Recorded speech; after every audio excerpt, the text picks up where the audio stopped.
सब लोग सोचते थे कि ये लड़का एकदम बेकार है, ना पावर, ना स्किल, ना फ्यूचर। लेकिन किस्मत ने उसके लिए कुछ ऐसा प्लान बना रखा था जिससे वो दुनिया के सबसे पावरफुल स्पिरिट के साथ कॉन्ट्रैक्ट करके फ्यूचर का स्ट्रॉन्गेस्ट हीरो बनने वाला था। इस लड़के का नाम था एन। एन एक ऐसी जॉब क्लास के साथ पैदा हुआ था जिसे अप्रेजर कहते हैं, और इस दुनिया में इस जॉब को लोग सबसे यूजलेस मानते हैं क्योंकि अप्रेजर सिर्फ चीजों की वैल्यू चेक करता है, लड़ता नहीं है। लेकिन हर नॉर्मल इंसान की तरह एन का भी सपना था एडवेंचरर बनने का। इस ड्रीम को पूरा करने के लिए उसने अपनी सेल्फ रिस्पेक्ट तक दांव पे लगा दिया।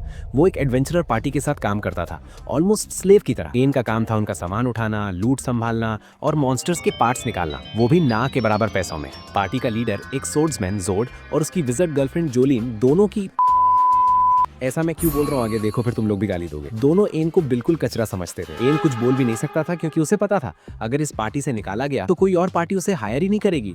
एक दिन जोड और जोलिन एक रैट टाइप मॉन्स्टर से लड़ते हैं और फाइट के बाद एन को बुलाते हैं। उसका काम था मॉन्स्टर के बॉडी पार्ट्स निकालना।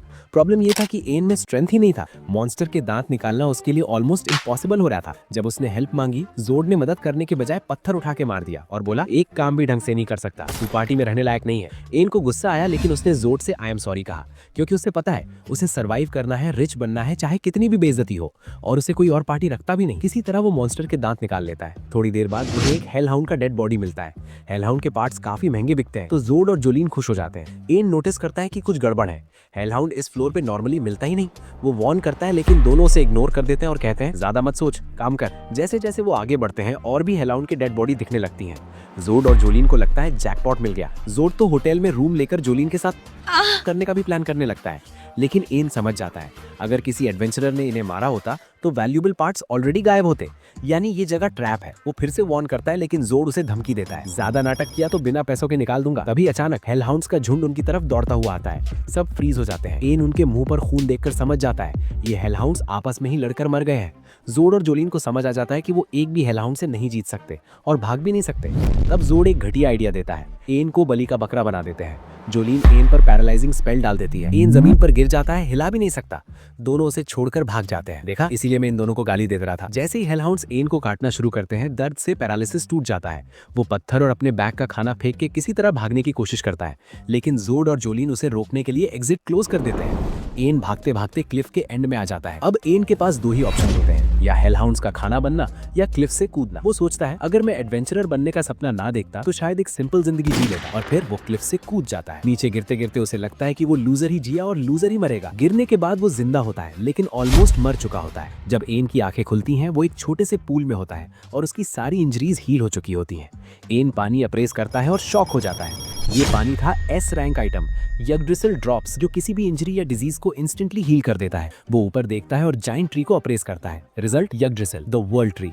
ये वही वर्ल्ड ट्री है जो कभी दुनिया का मेन मैना सोर्स था और जो सालों पहले गायब हो चुका था। यहीं से स्टोरी का रियल गेम स्टार्ट होता है। जो जॉब क्लास यूजलेस मानी जाती थी वही एन को वो चीज दिखा रही है जो कोई और नहीं देख सकता। ट्री जैसे उसकी बात सुन रहा हो। थोड़ी देर बाद डंजन एक्सप्लोर करते वक्त एन पर एस रैंक मॉन्स्टर्स अटैक कर देते हैं। तभी उस एस रैंक मॉन्स्टर को उसे भी बड़ा एस रैंक मॉन्स्टर मार देता है। उसके बाद मॉन्स्टर एन के आंखों में अटैक करता है। वो ऑलमोस्ट मर ही रहा होता है कि एक मिस्टीरियस वॉरियर आती है और मॉन्स्टर्स को एक ही हिट में मार देती है और बोलती है मैं सिर्फ इसलिए आई हूँ क्योंकि किसी स्पेशल ने मुझे बुलाया है तुम जैसे कमजोर अप्रेजर को बचाने के लिए। एन बेहोश हो जाता है। इसके बाद अचानक एन की अपनी आंखें धीरे धीरे खुलती हैं। एक व्हाइट ड्रेस वाली लड़की, वो क्या संतरे यार, इसे देखकर तो किसी का भी मन लपलपाएगा यार। एन जैसे ही उठता है वो ग्लिच हो रही होती है, कभी दिखती है कभी गायब। वो एन के फोरहेड पर किस करती है। एन जब वापस होश में आता है वो फिर से वर्ल्ड ट्री के पास होता है, फुली हील्ड। इस बार व्हाइट ड्रेस वाली लड़की सामने होती है, हाथ में टी लिए हुए, और तब एक छोटी सी लोली अपीयर होती है और कहती है ज्यादा घूर मत, ये मेरी बेटी है। वो इंट्रोड्यूस होती है, उसका नाम अर्सुला है। अर्सुला वर्ल्ड ट्री की गार्डियन है और वो बताती है कि दुनिया में 9 वर्ल्ड ट्रीज हैं और हर एक का अपना गार्डियन होता है। अर्सुला बताती है कि वर्ल्ड ट्री सिर्फ माना का सोर्स नहीं होता बल्कि अपने स्पिरिट को भी प्रोटेक्ट करता है। और तब वो एन के ऊपर एक बड़ा बॉम्ब फोड़ देती है। वो कहती है यूरी इंसान नहीं है, वो खुद वर्ल्ड ट्री की स्पिरिट है। सिंस शुरू से अर्सुला ने उसकी देखभाल की है इसीलिए यूरी उससे माँ मानती है। एन नेचुरली बोल देता है कि यूरी बहुत सुंदर है और ये सुनते ही अर्सुला का मूड खराब हो जाता है और फिर वो आप खुद ही देख लो। वो एन को धमकी देती है कि जो आंख उसने इतनी मेहनत से बनाई है उसे फिर से निकाल देगी। तब एन को याद आता है कि वो तो पहले एस रैंक मॉन्स्टर बियर के अटैक में अंधा हो चुका था। अर्सुला एक्सप्लेन करती है वर्ल्ड ट्री के ड्रॉप्स ने उसका बॉडी हील कर दिया लेकिन आंख रिपेयर नहीं हो सकती थी। यूरी ने चाहा कि एन सिर्फ देखे ही नहीं और भी ज्यादा स्ट्रांग बने। इसलिए अर्सुला ने वर्ल्ड ट्री के पार्ट से उसके लिए एक स्पेशल आंखें बना दी। एन शॉक हो जाता है और यूरी से पूछता है कि वो उसकी इतनी केयर क्यों करती है। यूरी सिंपल सी बात बोलती है, क्योंकि तुमने मुझे थैंक यू बोला था।